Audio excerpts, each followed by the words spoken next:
What is shaking? Welcome to the show, everybody. Friday edition. You know how we like to roll on Fridays. We like to talk football, and we like to talk football from a handicapping perspective. And we do that with Dr. Bob, Dennis Ranahan. First off, it's Dr. Bob, drbobsports.com. If you want to go there, check out the site. Again, it's full, chock full.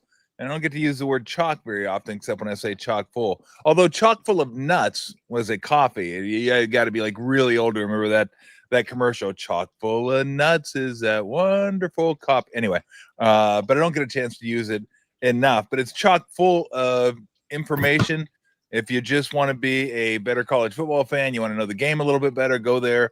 If you like to wager a little bit, but not a lot, there's a lot of leans there that you could look at, and those are profitable. Or if you want to, pay for the service, we talk about a few of those games as well, which we will today. So just make sure, do yourself a favor, go to drbobsports.com, make yourself a smarter college football fan. Bob, what's going on? I'm doing all right. Mostly winners last week. I think even the games we talked about on your show were leans. Yep. I think you just, I think all those hit. So good week. Yeah, we finally got some 50-50 games to go our way. Yeah, finally. Yep. God, it's frustrating when you get the 50-50 games and they just slide. Like you're like, okay, this lost that one. Oh no, lost that one. So last week it was nice to get a couple that head our way. And we'll talk about one game in particular that you actually have a play on. Line hasn't moved a ton, but a point. It's one of the maybe not the key number, but one of them. But let's get to the big games first. There's a few of them this weekend. I want to start with Vandy Bama because it's such an interesting game. Vandy comes in with their 10th year senior, however many years Pavi has been in college football. That guy just won't go away. He's like the what was the kid's name for Cal basketball? Grigsby, that was there for like 12 years. Yeah, he was there forever. I was like, this guy's still there. I was there around the same time. I used to play pickup games with Al, and super nice guy. And a great player. Just so bad before he got injured, he was a force. Mm-hmm. He was still pretty good after he came back, but he basically had parts of 2 years off, and he got red shirts. I think he was there 7 years. That's incredible. Well, I mean, Miami had a tight end a year or two ago that was like his 9th year. Yeah, the guy that came over from Oregon and then transferred to Miami and kept getting hurt. Bro. Yeah. Come on. Yeah. I mean, I know you want to finish it up, but good Lord. Diego Pavi is just waiting for his breakout season so he gets picked in the NFL, and this could be it. It could be. Year. Well, he's enjoying that sweet NIL money, and I don't necessarily blame him. Although at some point they're going to have to start regulating like exactly how many years you can play. But anyway, let's talk about this game because Vandy's offense has been really good. Yeah. Last year was a huge upset. I remember watching that game, just kind of expecting Bama to take over. And they never could. I mean, Vandy, you couldn't get them off the field last year. I forget what they were on third downs, but it was like third down conversion after third down conversion. Yeah. Bama would get the ball, they'd go like 3 plays, touchdown, and then Vandy take another 7 minutes off the clock. So Vandy beating Bama is a huge deal. But this year, Vandy comes in ranked 16th, Bama's 10th, and it'd be an upset, but not what it used to be. What do you make of this game? And Bama coming off the big win against Georgia as well. Yeah, Pavi is frustrating because you can get him in 3rd and 7, and then you could play perfect defense on 3rd down, and he'll scramble for 9 yards and get the first down. I mean, it's really frustrating. Like, really good defensive teams are relatively worse against Vanderbilt. And even when he was at New Mexico State running the same offense, they had those huge upsets. They beat Auburn at Auburn, New Mexico State. That's right. They had a couple 20-point underdog upset wins because the better your defense is, the more likely you are to be in your gaps and covering well. But he can take a play where you've played perfect defense and still get a first down. And that is really, really frustrating. He will run more against good defensive teams, and you don't want him running either because he's going to pick up 7 or 8 yards every time. So their offense is much better than it was last year. And it's not like, I mean, they've played some weak teams. You know, they beat Virginia Tech when Virginia Tech was really struggling. Virginia Tech's not a bad team. They talent-wise, they're a decent team, and they've won a couple games in a row now. But they also beat South Carolina 31-7, and it was on the road. I mean, their defense is much better this year than it's been. In fact, their defense rates about the same as Alabama's defense so far this year. Has a better defense. I think Alabama's probably got a better offense. But just based on this year alone, there's not much difference in these teams. I ended up coming down with Bama by the touchdown to 6 to 10 point range, I think, and I made a lean on Vanderbilt plus the 11 points. So I lean with Vanderbilt plus the 11, which and leans over the years on the site that are free. They've been 1,000 plays. They've been 55%. So and we had some last week that all won. So a lean is worth betting. So I think Vanderbilt's where he should be. Yeah, I agree with you on that one. All right, let's go to another game where we got two 5-star quarterbacks that haven't lived up to the hype as of yet, although, DJ Lagway has had a little bit more runway than Arch Manning has. I think everybody just figured, he's a 5-star, he's a Manning, he's going to be great. Doesn't always work that way, but what both teams can do is play defense. And we've seen Texas do that, and we've seen Florida do that. It's just whose offense is going to be able to move the ball. I think Texas is better. I just don't know if I love laying like 6.5, 7 on the road with an offense that I'm still not sure is hitting its stride. It still seems like it's kind of hit or miss with this team. In no way am I advocating a play for Florida. I'm sorry, I just can't. I'm not taking DJ Lagway against that defense with no running game. Miami put them in a box, just stuffed them in a box, put them in the closet, and said, "Okay, come out after the game's over." So I'll watch this one. If anything, maybe an under. Although I'm sure the number is still pretty low. But how do you look at this one? Well, Texas, they only scored 7 points at Ohio State. Yep. And then Manning had that horrible game against UTEP. And you're like, but there were rumors going around and people sharing videos like, look at his throwing motions different. He looks like he's hurt. He's grimacing. And then he came out and looked pretty darn good in last week or 2 weeks ago, whenever his last game was, averaged like 13 yards a pass or something. So I think he's better than they've been. And actually, they only scored 7 points against Ohio State, but they averaged 5 yards a play. And averaging 5 yards a play against Ohio State's defense is actually pretty good. I mean, Ohio State's only going to give up about 3.5 yards to an average FBS team. So they actually played relatively well, even though they didn't score more than 7 points. They kept getting down there and messing up in the red zone. So I think Texas is more capable offensively. The thing with Lagway, and you get my analysis, I was on Miami when they played Florida. Last year, Florida had 2 elite wide receivers, and those guys combined for 1,400 plus yards at 11.5 yards a target, not 11.5 yards a catch, 11.5 yards a target. Those guys were gone. The rest of the receivers last year were terrible. They averaged 5.6 yards a target. And you're like, well, they'll replace those guys. They got some transfers. Eugene Wilson's supposed to be good, blah, blah, blah. And they haven't been. The receivers I don't know if they're not getting open deep, not getting open at all. But this year, the receivers are averaging 6.1 yards per target as a group, which includes a blowout win against LIU. And they haven't been able to score against any of the teams from the FBS level. And they face some good teams. I mean, South Florida, LSU, and Miami, all are good teams, but averaging only 11 points in those games, 4.3 yards a play. Now they face Texas, who's got an elite defense, and Texas hasn't given up more than 14 points, and that was to Ohio State. So Florida's going to struggle, but Florida's at home. They got a great defense. Yeah. I looked at the under here. I made it. It's going to be some potentially bad weather. Looks like wind in the low teens to gusting into the 20s, and maybe some rain. But 42 is the number. That's getting pretty low. Yeah, it's low. I would rather have Texas, and I would rather have the under, but I don't trust Texas's offense either. Is sort of the deal there. So, but I feel okay about Texas finding a way to win by 7 or more. Yeah, got it. All right, let's go to. I was trying to explain to everybody. We were talking a little bit about it last night. How big the Miami Florida State game used to be. Like if you didn't grow up and you weren't watching college football, in the 80s, mid 80s through maybe early to mid 90s. Like that was the game. It was 1 versus 2.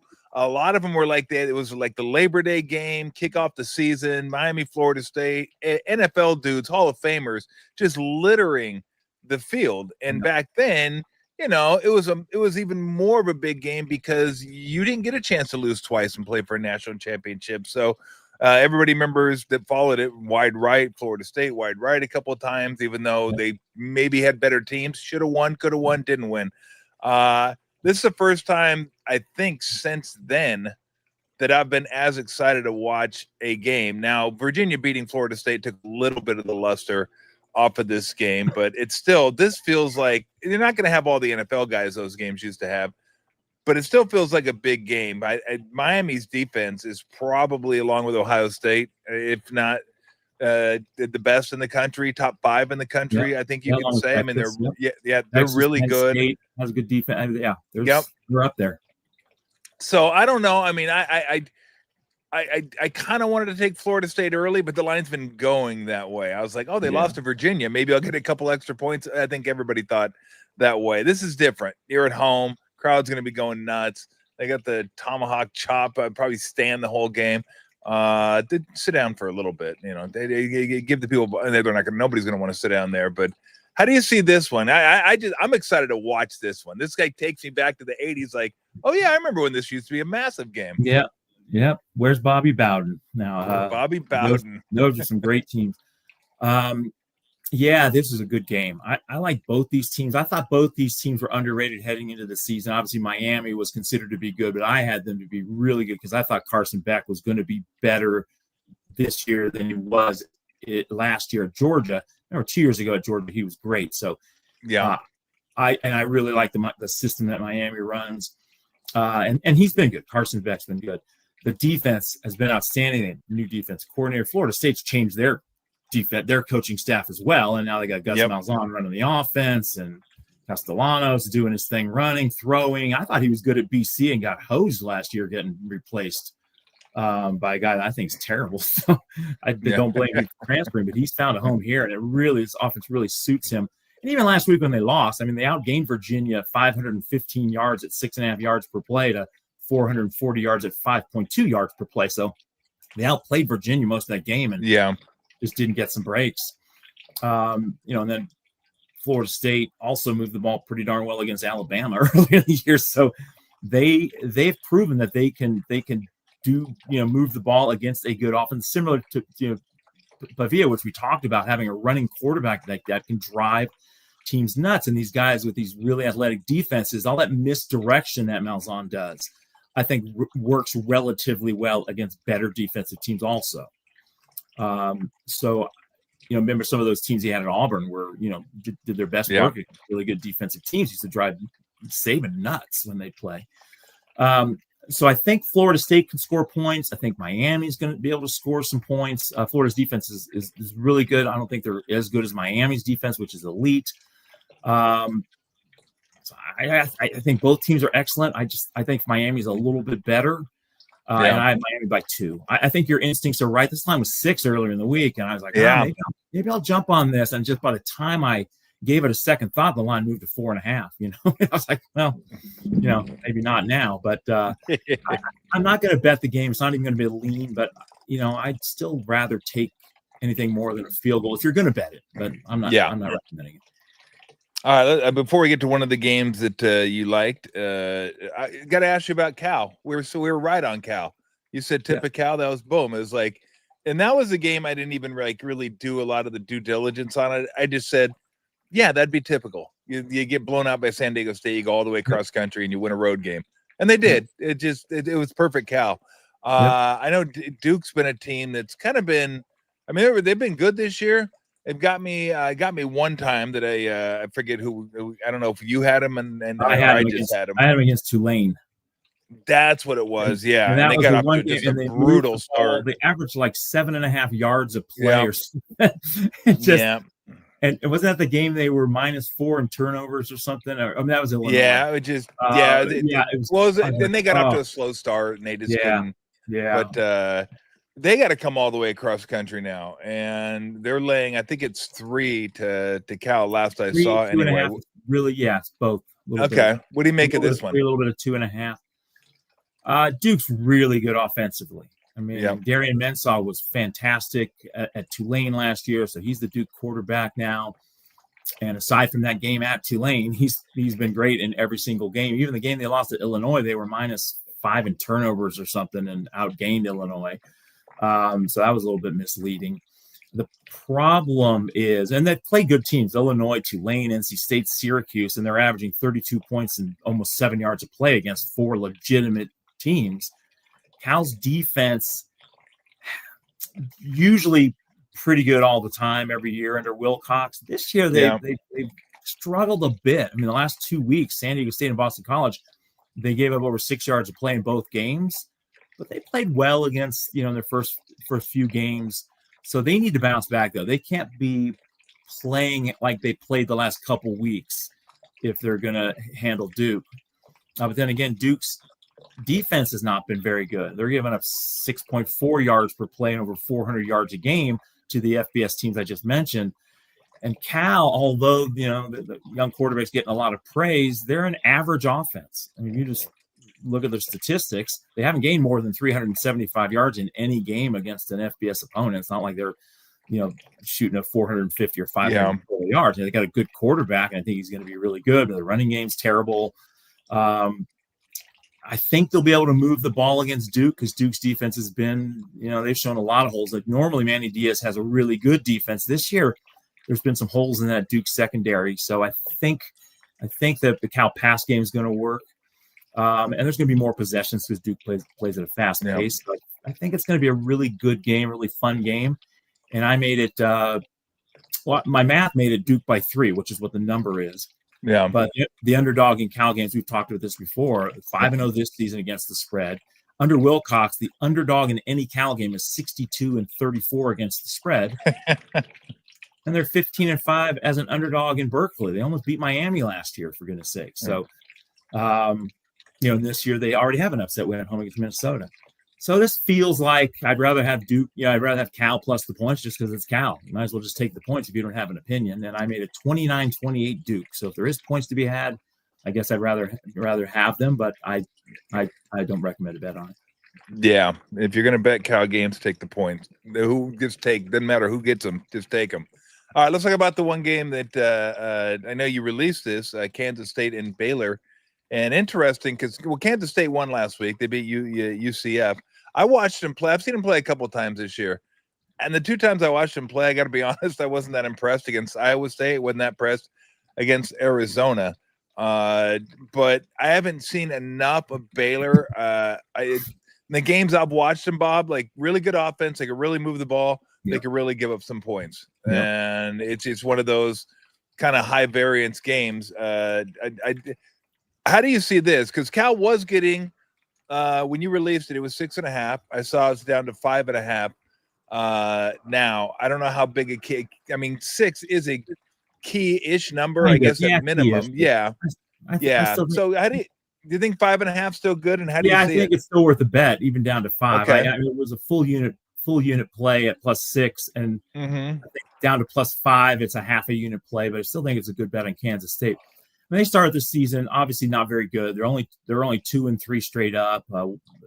Their 2 wins. They beat UCF last week, but North Dakota they only beat by 3 points. They haven't really, in that Iowa State game in Dublin, they actually outgained them by a ton. They actually outplayed them from the line of scrimmage. But that aside, they just have not played nearly as well as expected. They were considered one of the favorites in the Big 12 entering the season, and obviously they are no longer that. But last week was big because they got back Dylan Edwards, who was their star big play running back. Last year, Edwards was a backup to Giddens, and those two combined for 1,900 yards at 6.8 yards per run. Edwards is going to be the lead back this year after averaging 7.5 yards a carry as a backup last year, on 74 runs. And he got hurt really early on a punt return, I think, in the first possession against Iowa State, and hasn't played. He got like 4 carries a couple weeks ago. And then last week, he's healthy, and he gets 20 carries, and he runs for 166 yards, and they win by 14. the thing that's also hindered them, aside from Edwards being out, is that their leading receiver, Brown, was out last week. He got hurt the week before that, tried to play last week, played one series, couldn't go. So he was out last week. And what I think is their most valuable wide receiver is Bradley. Jaron Bradley leads the team at 10.9 yards per target, and he also leads the team in 64% success rate as a receiver. In the last 2 weeks without those guys, the passing game has struggled. Avery Johnson's only averaged 4.2 yards per pass play the last 2 weeks without a healthy receiving core. That's because the backup receivers, they have 3 receivers, and when 2 of them are out, then the backups start to play, and the backup receivers have combined for 4.1 yards per target, which is terrible. In the 3 games in which they had the receiving core healthy, Avery Johnson averaged 7.5 yards per pass play. So I think you're going to see the pass game reinvigorated. Edwards is now healthy at running back. So now I think you're going to see the Kansas State offense that we expected to see and that we saw last year was just a good offensive team. Baylor, also a good offensive team. I love their offense, but their defense is terrible. I mean, they've given up. Also, they're giving up over 6 yards, 5.5 yards of play. That sounds okay, but the teams they faced are terrible offensively as a group. So they've been below average defensively, and their offense, although they're averaging 6.5 yards per play, the teams they faced would give up 6.0 yards per play to an average FBS team. So they haven't been dominant offensively. They just played some bad defensive teams and scored a lot of points against them. I think Kansas State's better on offense now that they're healthy, and they're definitely better defensively than Baylor. So I just think there's been a little bit the pendulum swung too far toward Kansas State's good this year, but a lot of that had to do with injuries. And now that their offense is healthy, I think they're going to start playing well, and they're a play-on team, from here on out. Yeah. So I took the 6.5. It's down to 5.5. I still think it's worth a half to bet at 5 or more. Yeah, and I like their coach too. I like K-State. All right, before we let you go, somebody popped this up on the screen, and I'm going to take a shot at this. You'll have a much better idea than I will, but I want to see how close I can get on that. They said, what do you think the line will be next week when the Hoosiers visit the Ducks? And let me see if I can get somewhat close to what you think it might be. I was thinking it's going to be higher than people think it's going to be. I would probably say 10-11. I'll split it and go 10.5. Yeah. I would probably I'd like to take Indiana there, but I still think they're probably rated a touchdown apart without home field. So I'll add a few points. I'll go 10.5 for that one. What do you think it might be? All right, so I have market ratings along with my ratings. I like to see what the line is. The market ratings heading into this week have Oregon 5.7 points better. Add in maybe 2.5, 3. So I think it's going to be 8.5, 8.5, 9. Okay. If it got to 10, I think everyone would jump on Indiana. So I don't think they're going to. Okay, got it. I could see it 9.5, somewhere between 7.5 and 9.5. If it gets to 10, then Indiana's, definitely the play. I think. Yeah. Okay. So we'll see. I mean, Indiana did struggle offensively against better defensive teams last year. Yeah, but they opened up a can of whoop ass on Illinois. So I mean, Illinois crushed them. Yeah, I just crazy world we live in, isn't it? With the Ducks and Hoosiers are going to be the big game of the week. Yeah, that'd be fun. That's going to be wild. Yeah. Well, best of luck this weekend. Let's see if we can knock some more winners out, and we'll get back to you again next week. And try. Show that picture. Do we still have that picture? The Al Hrabowski picture. Yeah. I know you had it up there. When I popped on the screen, Bob said he reminded me of a 70s reliever, and I got it right off the bat. I go, Al Hrabowski? He goes, yep, the Mad Hungarian. For those that don't know, go watch this guy on YouTube if you're too young to remember him pitch. He was crazy. This guy was just a nut out there. Yeah. In his later years, that was an early picture. That was an early picture too. In his later years, he really had a lot of flow going, and his beard was a lot. I mean, he had the chops, but he had the thing you got going down the middle also in his later years. Exactly. So, find one of those later pictures. Oh, he has some great YouTube clips where he's like throwing at guys and the umpires getting involved, and then like the batter on deck comes and stands in the. It's just like I don't know. I was like, "What the fuck's going on here? What are we doing?" And then I remember 70s baseball, baby. 70s baseball. God, I miss bad uniforms, but a lot of fun too. I got the stirrups and everything. Oh yeah, that's just old school right there. Well, enjoy the weekend. All right. See if we can get some winners, and we'll look forward to talking to you next week, Bob. All right. Thanks, Tom. Have a good one. All right. Take it easy. There you go. drbobsports.com. Again, go visit the site. Even if you don't wager, you'll just be a smarter football fan. And I will say that about our next guest, Dennis Ranahan, Quackside Sports. You go to picksfootball.com. Free articles. You can read about the games, and you can become a smarter NFL fan. Even if you don't wager, you can do that. If you do wager, there's free stuff on the site as well. And obviously, there's still paid stuff on the site. So a lot of different options you have going for you each and every weekend. Bob helps us out with college. Dennis helps us out with pro. He's had a nice start to the season. Let's try to keep it going. Hello, Dennis.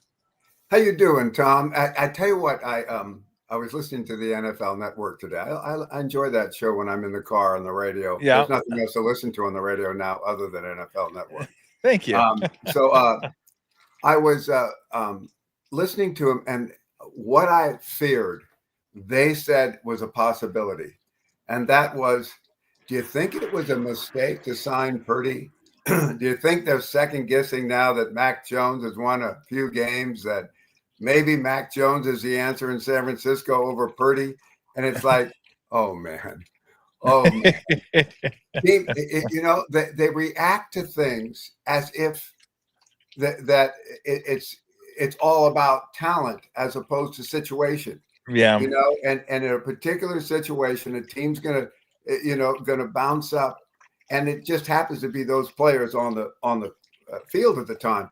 But it's not necessarily that the players are making it happen as much as the situation they're in contributes to it. And so I'm sure, as much as Kyle likes both those quarterbacks, I understand. I understand he does like Mac, but he's not turning his back on Brock. That's not going to happen. No, it's just I understand those sort of things because I was in those sort of meetings, if you want to call them that. But it's like, what do we talk about today? What'll get the phones going? What'll get the people's interests going? Nothing sells like a quarterback controversy, even if there's not one. Yeah, let's just manufacture one and get people going. Yeah, there's like nothing. You know what? I had two of the worst numbers you could possibly have in wagering last night. I had the Niners +4, the Niners +4.5. And then when I went to 8, I was like, I'm such an idiot. I didn't even realize, like, I should have waited to see. I remember Brock. I remember, Ricky Pearsall, the knee. Jennings, I saw it, got crushed in the ribs. I should have waited for the injury report to come out. But I just thought, Rams, Niners play well down there. Niners are going to have more fans down there. It's going to be a big game, and they're getting points. And I like taking points in the Rams-Niners rivalry. I jumped the gun too quick. I was like, that was just dumb. So when it went to 9, I felt like the biggest idiot. I was pretty happy after last night's game. I got to be honest with you, because I had 2 tickets that were dead tickets walking, and they were resurrected, like Halloween style, resurrected. They're like Michael Myers. They rose up from the grave and said, "Cash us." And I said, I'm glad to. Yeah, I was in a situation where I really was split on the game. I wrote the column, saying where most people see injuries as a reason to go against the team that suffers the injuries. I see it exactly opposite. You get a bloated line, and you get the motivation of the teams trying to compensate for the loss of those athletes. And I said, the 49ers are in that spot. My problem with the game, or the reason I didn't have the game, was because the two teams came into the game 3-1. And I think the Rams are a better team this year than the Niners right now, given the injuries. And so I couldn't see the Niners going down there and moving ahead of the Rams in the standings. I thought at the end of the day it would be 4-1 Rams and 3-2 49ers. And so I didn't bet on it until halftime. And then I saw the halftime line and I went, oh, here we go. this is, now I can, and I found the right line at half, which was the Rams -7. There was also -7.5 on the halftime line, which I didn't take.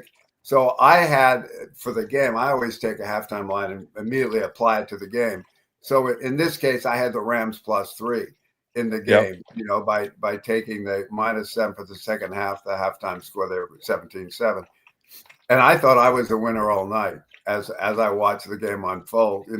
I was real happy with the push. I root so much for Kyle. I am such a I have to be careful professionally not to get swayed. I usually don't. I usually take it level-headed. I was really glad the Niners won at the end of the day. There was so many, the fumble at the 1 yard line when the Rams by 4. Just, it was sweet. It was a sweet win. Now, I felt the same way you did, that it just, everything they put into that game, and as short-staffed as they were, if any team deserved to win a football game, like they deserved to win a football game, like how they came out, how they fought. And then, you got the Collins punching the ball out from Williams at the 1 yard line. And on TV, you couldn't see it. You just saw the players do this, and you're like, oh, shit, did he fumble? And then I remember the official walking up. He was like spotting it, did this. And I didn't know yet, because none of the players were even really pointing. He pointed the Niners way. I go, holy crap, wow. And then we had an interesting discussion, me and Bernie. Tom, the players never lie. You can see their reaction on the field. Yeah. And they know what happened.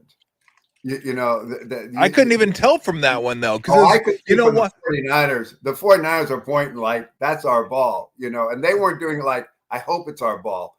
They were saying our ball. At least Collins stripped it and he fell on it. I think he was surprised. Yeah. He just punched it down and it just stayed there and he fell. He's like, oh, God, I got the ball. So let me ask you this.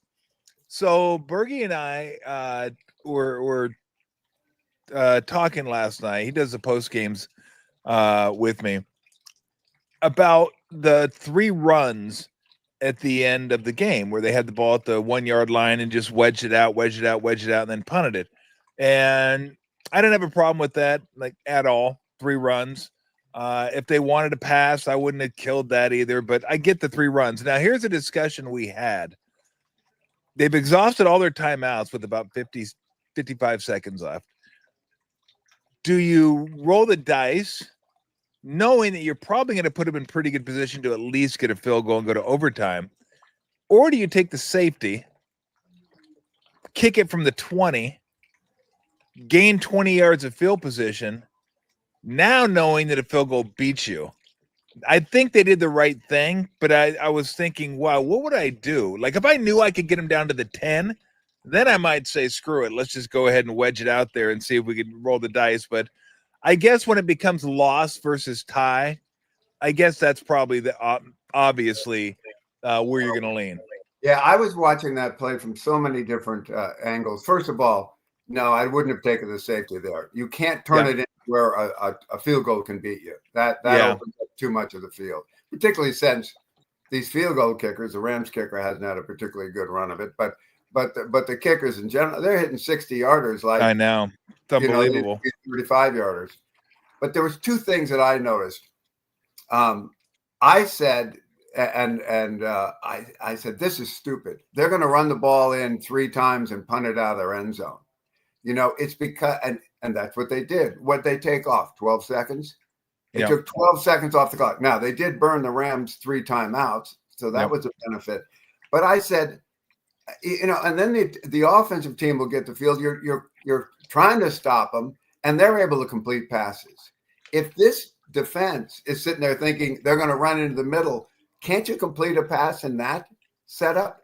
I think coaches are so concerned about, not making the mistake, not throwing the pick there.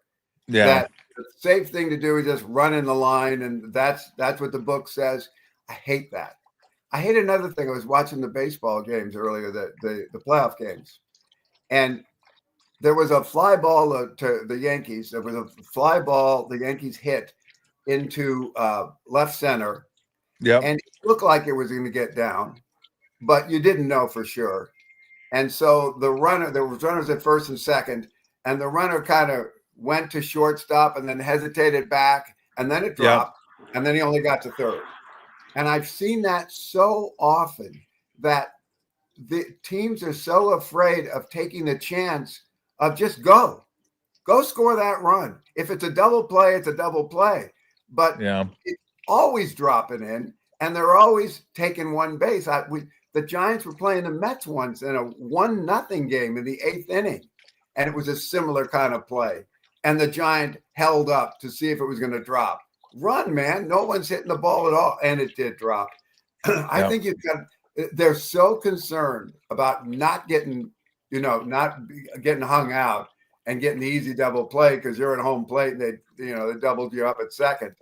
But I think you got to take those chances. And I wouldn't have thought that it would have been a better call on the 49ers spot last night to go ahead and go get a first down. The first down wins you the game. Go get the first down. Yeah. A lot of interesting stuff happened in that game, but there's just something about this team this year that they're just battling through. I mean, the injuries, they're 3-0 in the division now. 2 of those are on the road. I mean, you can make a case that at some point you look at win probability, they were probably like in the 20 percentile against both Seattle and Arizona, and they managed to win both those games.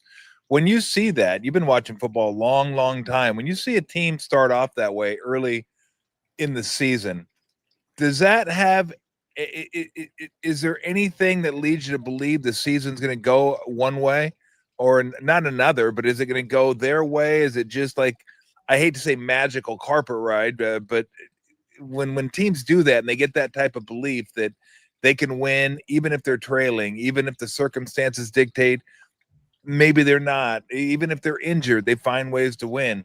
What does that do for a team's confidence? Well, I see that particular situation from the other side, that if they start to lose and they'll say, well, they were 4-1, you can look back and go, yeah, but they were 4-1, but it was by the skin of their teeth. This wasn't a team that was dominating. And so if it falls off the cliff and goes down, that's the story you'll pin on it. If they turn into last year's Washington Commanders and surprise everybody all year long and win some playoff games, then you can say, yeah, it was just a charmed season. They just, whatever it was to take a team over the top, they had. Yeah. All right.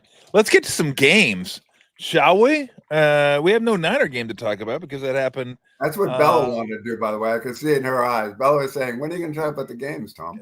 Yeah, you mean Lou? I call Lulu Bella again. I'm sorry. I know a Bella that looks just like that. Lou's like, hey, okay? Hey, Lulu. Hey, don't get me.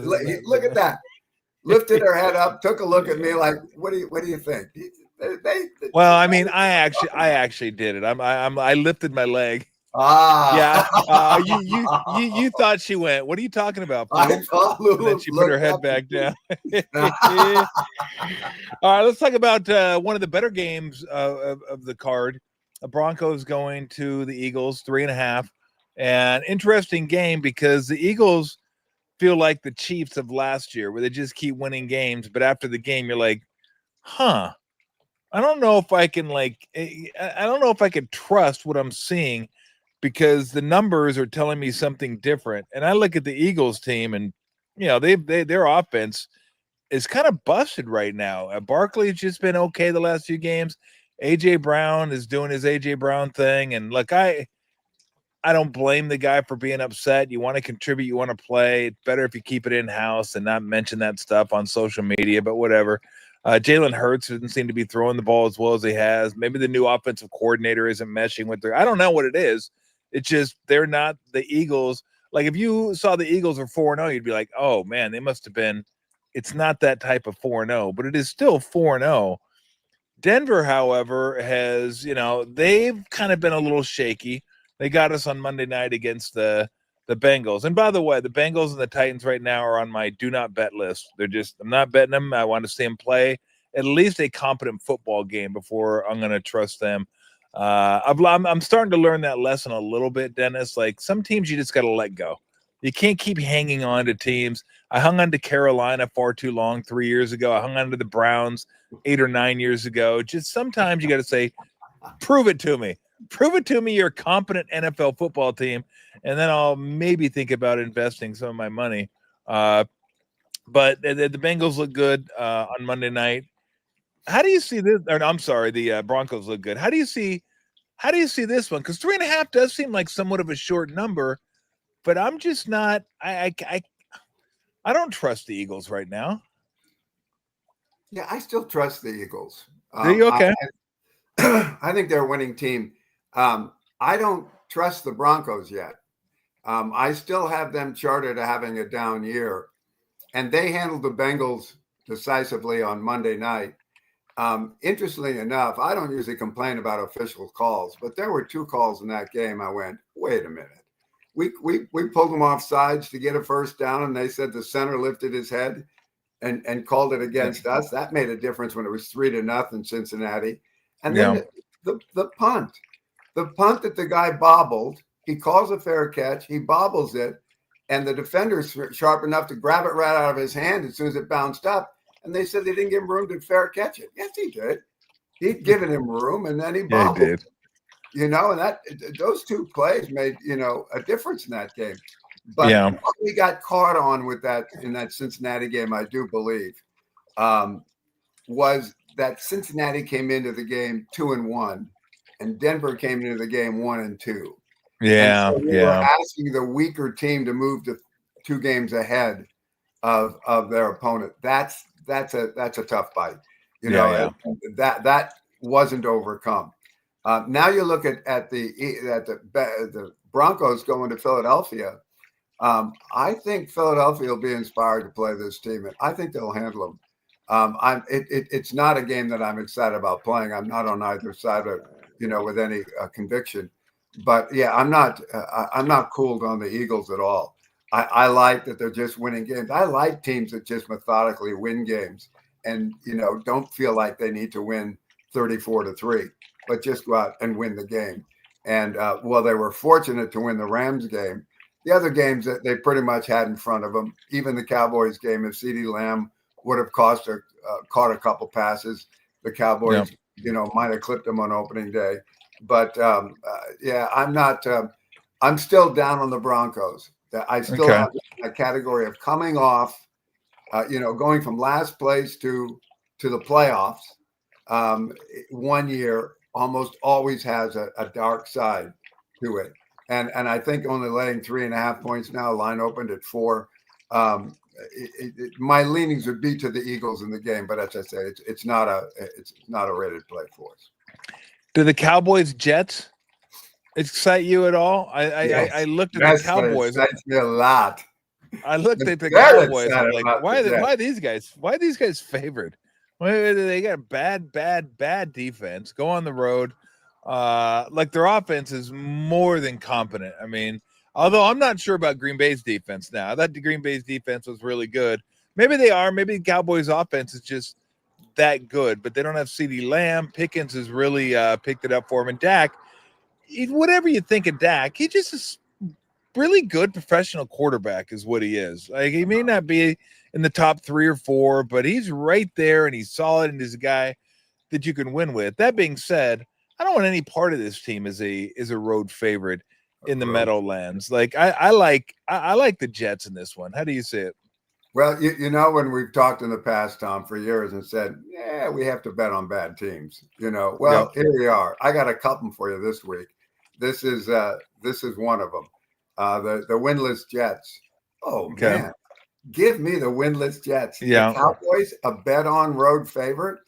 Why? Because the Packers laid an egg after they were going to be up 14-0 and missed the extra point and had it returned. And now it's 13-2, and that seemed to change the whole kind of thinking of the game.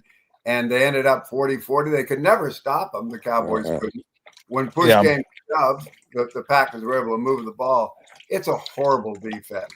And their running game, I don't think it's that much better. They did make some yards the other night. But, this is a Jets' first win, and so we'll take the points with it. But This will be a play for us. This is a rated play. The Jets are the play. Yeah, I like that a lot. All right, let me ask you about another one that's not really a bet on. It's more of a bet against. Although I haven't pulled the trigger on it yet. But Miami wins one game and now they're a road favorite. Again, another team. I'm like, why are you road favorites? And I get it. You're playing the Panthers, and I'm not sure what happened to Bryce Young. He was like awful, bust. We're gonna get rid of him. And then last year, like, oh, wait a minute. Maybe he turned it. Oh, I see an NFL quarterback in there. And then that NFL quarterback got stuffed in somebody's overhead bin during the offseason, and he's back to being the old Bryce Young, which isn't great. But I mean, I don't know that I want to take this one. That's why I'm asking you. But I'm sorry. I mean, the Dolphins as a road favorite just is not. That ain't right. That just ain't right, Dennis. Yeah, I'm waiting for the Panthers to be a good bet. You know, I agree with you. Not a team that loses forever and then gets good before anybody notices it. At least a few weeks before anybody notices it. Yeah, I'm not sure we're there yet. The 30-0 win over the Falcons was much more the Falcons losing than the Panthers winning, but it was still 30-0 Carolina 2 weeks ago. And then, last week they revert back to the Panthers and they're horrible again. I'm not going to take the Dolphins as a road favorite, but if there were matchups that you wanted, this is the kind of matchups the Dolphins would want. That how what they get done and what the weaknesses is on the other side of the ball. So yeah, not a play for me, but when I start playing Carolina, it'll be on them, not against them. Yeah. This is one I want to take. I missed the number early on, so I always do that. I miss the number. Now, when it crosses 0, so disappointing. So all the work we've done together, and you still miss numbers. It's just disheartening to me. Look, if I'm gonna miss a number, it's okay. It's not like I'm running to the window to bet the Saints over the Giants, but I'd like to, and if I'm going to, I'd like to get points with the Saints instead of now laying points with the Saints. I mean, I got a team that, other than the Seattle game, has actually been in games. They battled against the Cardinals, lost, battled against the Niners, lost, really battled against the Bills and lost. And then obviously they got obliterated up in Seattle. So you got them going against the Giants, who won their first game last week as a huge game at home against the Chargers. Jackson Dart's first game. Now he's got to go on the road. And he was fine. I thought he was more than fine for a rookie. He used his legs a little bit, his arm just a little bit. Didn't turn the ball over, didn't put him in bad positions. And that's fine. I mean, that's cool. But now he's going to go on the road after winning their first game of the year. Saints still haven't won a game this year. I mean, I want to take the Saints here, but again, I'm mad that I didn't take them when they were an underdog. Now that they're a favorite. How do you see this one? Well, I never saw him as an underdog. I saw the game open as a pick 'em one. I saw him +1. I saw him +1 early in the week. Okay, I'm surprised I missed it. Pick 'em would have been fine. I didn't see that. Here's the situation. You've got a Saints quarterback, Rattler, who has started 10 NFL games and has won none of them. I think 0, yes. So 0-10 lifetime, and now he's a favorite. That's just crazy enough to be a winner. Why would he be a favorite if he wasn't going to win when he's 0-10? I know that's a convoluted way to look at this thing, but that's what leads me to the Saints side of this equation. Is he couldn't possibly be a favorite at 0-10 unless he was going to win. So we're going Rattler then. We'll be in church during the game, but yeah. Well, I'm not watching it. If I bet on it, doesn't mean I'm watching it. Well, it's up there. They're all on there in the office. I see them all. It's not. Yeah. I can't say I don't want to look at that one. They're all there. Take one of your framed pictures on the wall. Take it off the wall and put it over the screen. That's right. We'll get a picture. You can't watch it. Do you have the big TV with you do the 4x4 boxes you're watching, or do you have? I used to have the 5 TVs, You know, did you really? And with different games on the different channels when that's how you had to do it. Yeah. Now that works for me. The package with being able to, and I finally learned this year how to build my thing. I used to be so mad. Why do I have that game? I don't want that. Yeah, game. well, they give you 4 games you have to watch. Yeah, now I can build it. Exactly what I want. So yeah, that's what I use. Yeah. We have 2 TVs out there. We have one on the red zone because that's the boys like to watch the red zone. And I don't. I like to watch one game. That's more than enough for me. I put it on the quad box and I just can't keep up with everything. And I feel like I lose. So I pick one game and I have it on the main TV, and then the other one will be red zone. Like I'll probably have the Broncos Eagles on the main TV in the morning, and then in the afternoon I might bounce back and forth a little bit between Commanders and Chargers and Seahawks and Buccaneers. I think those 2 games will be kind of fun to watch. But speaking of that, what do you think of the Chargers? They lose the first game in New York, now come back home, playing against the Commanders. They get Jaden Daniels back. I mean, this one to me, I think the Chargers are one of the best teams in the NFL. So, like, I'd have no problem playing the Chargers all the way across country for the Commanders. Maybe it doesn't make a huge difference the way these guys travel nowadays. But how do you see this one? I don't know injury status, by the way, of well, I criticize you for missing a number there. I was doing numbers on Tuesday morning, and I saw that line drop to 2.5, and I went, "Oh, I should take that. I should take that right now. 2.5. Yep. That's a good line. And then I did some other work, and I went back to get it. Yeah, it's gone. It's 3. And I went, yeah. Opportunities are like apertures on a camera. I know. You gotta take them when they're there. You gotta take them. So frustrating. And I also know now that sometimes I pause because I really do want to have all the information going into the game. I want to have the final injury report. More importantly for me, beginning tonight when I canvass the casinos, I want to see where the action is and who's betting on what. That always assists. That's always an assist. But in this case, I love the Chargers. I've got the Broncos and the Washington Commanders in exactly the same, box. That these were teams that went from the dumpster to the playoffs, and in the Commanders' case, they won 2 postseason games, beating Tampa Bay and then upsetting, in Detroit the top-seeded Lions. So now they go on the road, and here, it's textbook, right? The first game out, that Marcus Mariota takes them to a win when the whole team's playing around him. Then his second start, he loses that to Atlanta last week. Now you go back to Jaden, and they go, "Oh, good, we got our starter back." And so there isn't quite the boost that they got the first Mariota game motivationally. And then you've got the Chargers lost last week. Boy, we saw that too. And I'm so high on the Chargers, I didn't pull the trigger on it.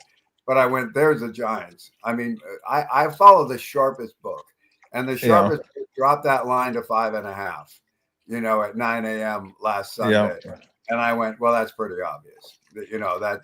That's a Giants play. And I still don't want it because I know how good and it starts first game and all this stuff.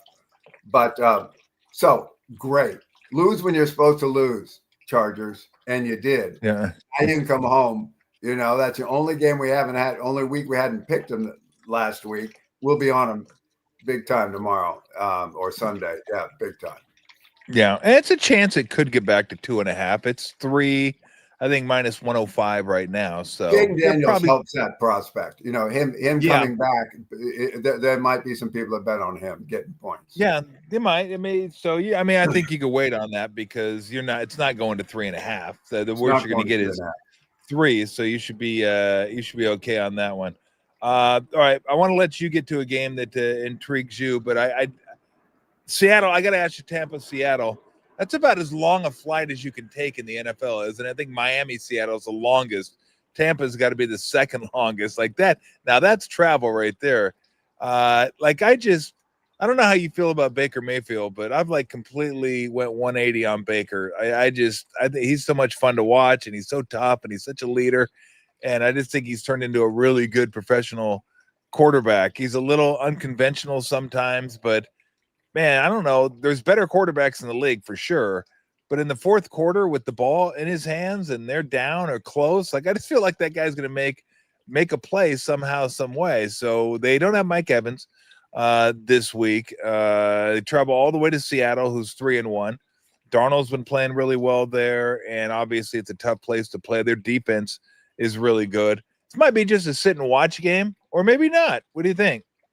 Well, Kevin says that the loss of Mike Evans, which seems like it would be a big deal because he's been the leading receiver for as long as he has been, is not as crippling to the Buccaneers as you might think, because they have other receivers that are filling in. Evans is on the shadowy side of his career age-wise, and so that loss may not be as severe as it looks like when you see Mike Evans on the injury report.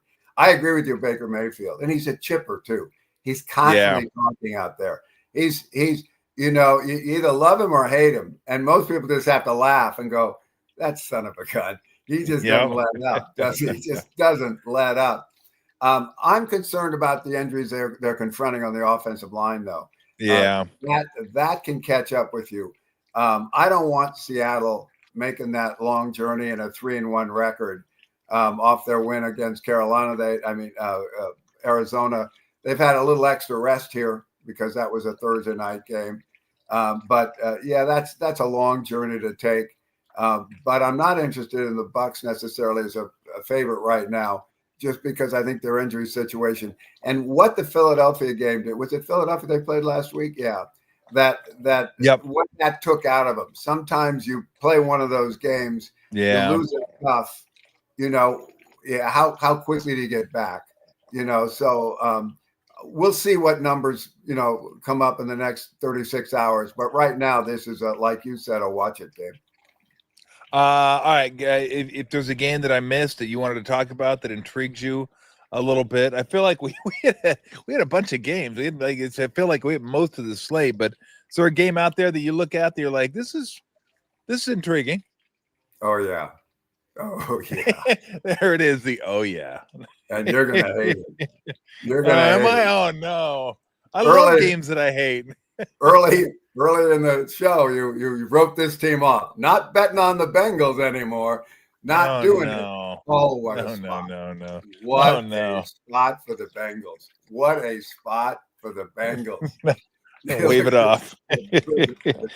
Look, even Lou got up. Lou's like, Lou even said, "Are you nuts?" You got the Bengals going home off an embarrassment on Monday night. They're 2-2, and with the backup quarterback, they've been horrible in his 2 starts. No, look at Lou cannot believe what's coming out of your mouth right now. She's like, "You kidding me?" You've got the Detroit Lions who opened with a loss in Green Bay. And now, and everybody had so many questions about it. The coaching staff is all different. Boy, they lost all their coordinators. That's the fewest points they've scored in 3 years.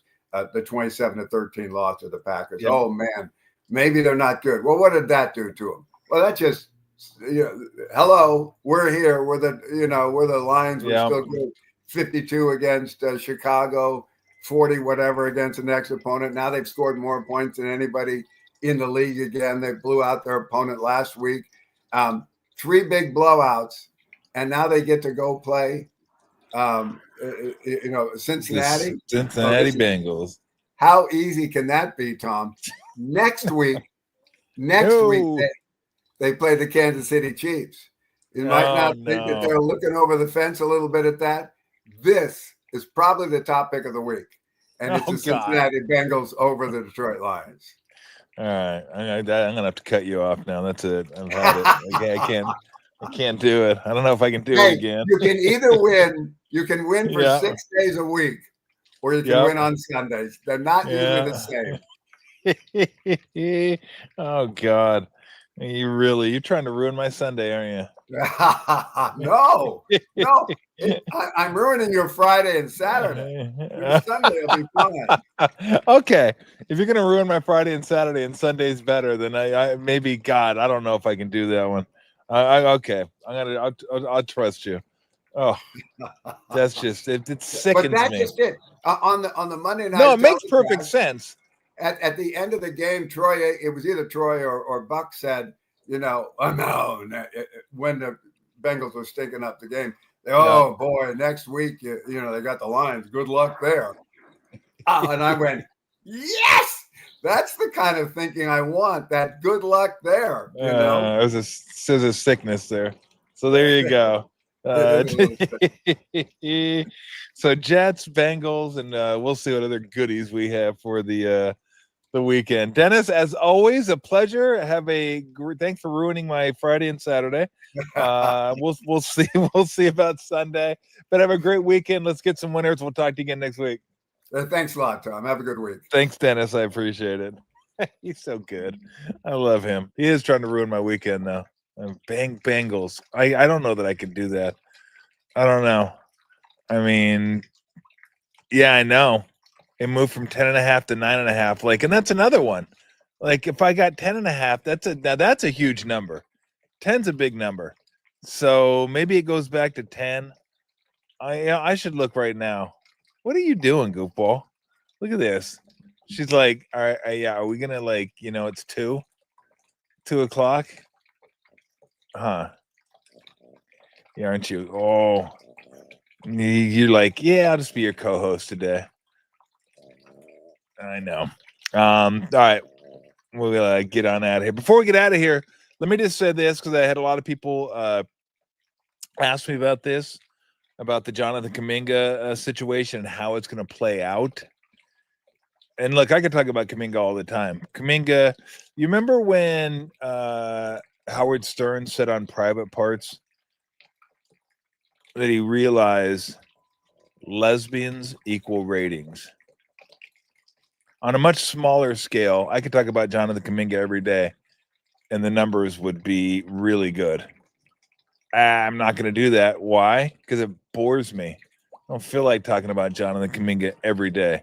I think once a month is more than fine. But I did want to say this because I had a lot of people ask about this. Like, how's this situation going to work itself out? It'll be fine. It'll be fine. If Kuminga wants to get paid, you want to be looked at by another organization as a good teammate that's coachable, that is professional. It's always got to be. That's always got to be. Be a good teammate, coachable, professional. To stay ready. Whatever they ask you to do, do it. And you're going to get your money. Not going to be with the Warriors more than likely. More than likely. Not going to be with the Warriors, but that's fine. Again, I don't think he didn't want to be here anyway because he wants a bigger role. That's cool. But you got to be professional. You can't give another team a reason to say, oh, man, this guy's kind of a malcontent. We don't want him on our team. So I think it'll be fine. The Warriors going to use him the way they always use him, which is probably sparingly. And when somebody gets hurt, he'll step up and get more minutes. And maybe in terms of matchups against certain teams, maybe he gets a little bit more time here or there. But I don't think it's going to be any different than it was last year. And they're just kind of waiting. It's one of those things. Both parties are waiting for this to be over. And so we'll see where it goes. But as far as him being a problem, it being an issue, there being some discontent in the locker room, they got too much leadership in this locker room to let that happen. I mean, when you have Draymond, Steph Curry, Jimmy Butler, that kind of stuff isn't going to happen, nor would it be tolerated, nor would it be smart for him to do it. Because all stories get out in the NBA. All these guys know what goes on with certain teams. And you just want to be professional. And I have no reason to believe that he won't be professional. All right, we're going to get on out of here. Like, subscribe. I would appreciate it. Again, Bay Area Sports Collective. You can go to BASC. Almost put the C in front of the S. BASC.com. You can find all the shows there. What else do I want to get to? There you go. There's your like, subscribe button. It'd be much appreciated. So, schedule for the upcoming week. It's gonna be a big week. We got no Sunday show, so I get a little breather there. I can just sit around and watch football all day. And Monday, Brent Jones. Brent's gonna be pumped. I was kind of bummed we didn't have Brent on today. Brent's gonna be pumped. Tuesday, hockey preview with the hockey god himself, Drew Remenda. Thursday, a little NBA preview with Anscape's Mark Spears. And Drew Remenda and Mark Spears are going to be, I know, they're going to be in the backyard. You're even pumped about that, aren't you? So we're going to have 2 backyard shows next week. We'll have Drew Remenda on Tuesday, Mark Spears on Thursday. And then Friday, our handicapping show. So big week next week. And then we have Sunday of that week, we have a post-game show out here in the backyard. And then Bergie will be gone for a few weeks, going down under to see the Roos and New Zealand and all that kind of good stuff. So yeah, busy week next week, and then I'll be starting Warriors hoops. I think I have a game next week. Next Thursday, I think I have a game. So, yeah, a lot of stuff going on. So everybody have a great weekend. Enjoy the games. Be safe. Enjoy your beer. Do what you're going to do. Good weather out there. And I'll talk to you on Monday.